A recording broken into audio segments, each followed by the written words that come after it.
मित्रांनो, या मोलकरणीचं नाव रेश्मा आहे। ती पैशाने गरीब बसली तर मनाने खूप श्रीमंत आहे। सध्या सोशल मीडियावरती एक व्हिडिओ चांगलाच व्हायरल होत आहे। आपले मालक अनिश भगत हे परदेशी शिकायला जाणार आणि त्यानंतर रेश्माने अनिश भगतला आपल्या घरी बोलवले पाहुणचारासाठी। तर हा व्हिडिओ सोशल मीडियावरती एवढा व्हायरल झाला की लोकांच्या चांगल्या प्रतिक्रिया आल्या। तर व्हिडिओ नक्की काय तो बघा आणि चॅनलला नवीन असाल तर जरूर सबस्क्राइब करा।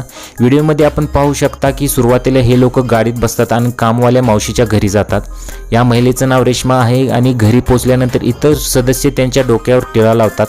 पारंपरिक पद्धतीने त्यांचं स्वागत करून श्रीफळी देतात आणि त्यानंतर तुम्ही पुढे बघू शकता की रेश्माने कशा प्रकारचं इथे स्वागत केलेलं आहे आणि स्वादिष्ट जेवण सुद्धा बनवलेलं आहे। शहर सोडून जात असलेल्या मुलांना हा आमच्यासाठीचा खूप भावनिक क्षण असल्याचं सांगितलं आहे।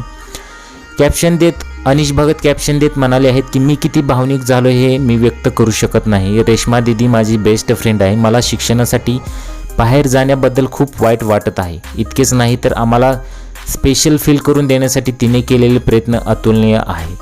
खरोखरच ही रेश्मा जरी पैशाने गरीब असली तर मनाने खूप श्रीमंत आहे। तुमच्या प्रतिक्रिया कमेंट्समध्ये जरूर कळवा।